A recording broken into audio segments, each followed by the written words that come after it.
Oats saline খাওয়ার চেষ্টা করুন। যদি এর ভিতরে পাতলা পায়খানা হয়ে যায় তাহলে অবশ্যই প্রতিবার পাতলা পায়খানার পরে আপনি পর্যাপ্ত পরিমাণে পানি, ওটস স্যালাইন, তরল খাবার এগুলো গ্রহণ করার চেষ্টা করুন। আপনার ওটস স্যালাইন যদি বাংলাদেশ থেকে আনা হয়ে থাকে তবে ১ লিটার পানিতে ২ প্যাকেট ওটস স্যালাইন গুলার চেষ্টা করুন। আর যদি সৌদি আরবের ওটস স্যালাইন হয় তাহলে ১ লিটার পানিতে ১ প্যাকেট ওটস স্যালাইন গুলতে হবে। আপনার নিকটস্থ যে বাঙালি অধ্যুষিত এলাকা আছে অর্থাৎ বাঙালি মার্কেট বা এই ধরনের যে বাজারগুলোতে আছে এখানে আপনি আতপ চাল অর্থাৎ পোলাওয়ের চাল এবং কাঁচকলা পেয়ে যাবেন। আপনার প্রথম কাজ হচ্ছে খিচুড়ি রান্না করা।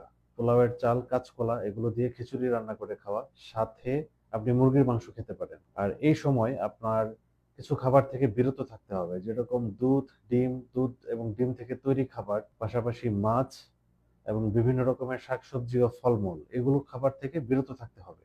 এই খাবারগুলো পেট খারাপ অবস্থায় খাওয়া যাবে না। যখন পেট ভালো হয়ে যাবে, মোটামুটি অন্তত ২ দিন আপনার পেট ভালো যাচ্ছে, তারপর থেকে আপনি স্বাভাবিক খাবারে ফিরুন।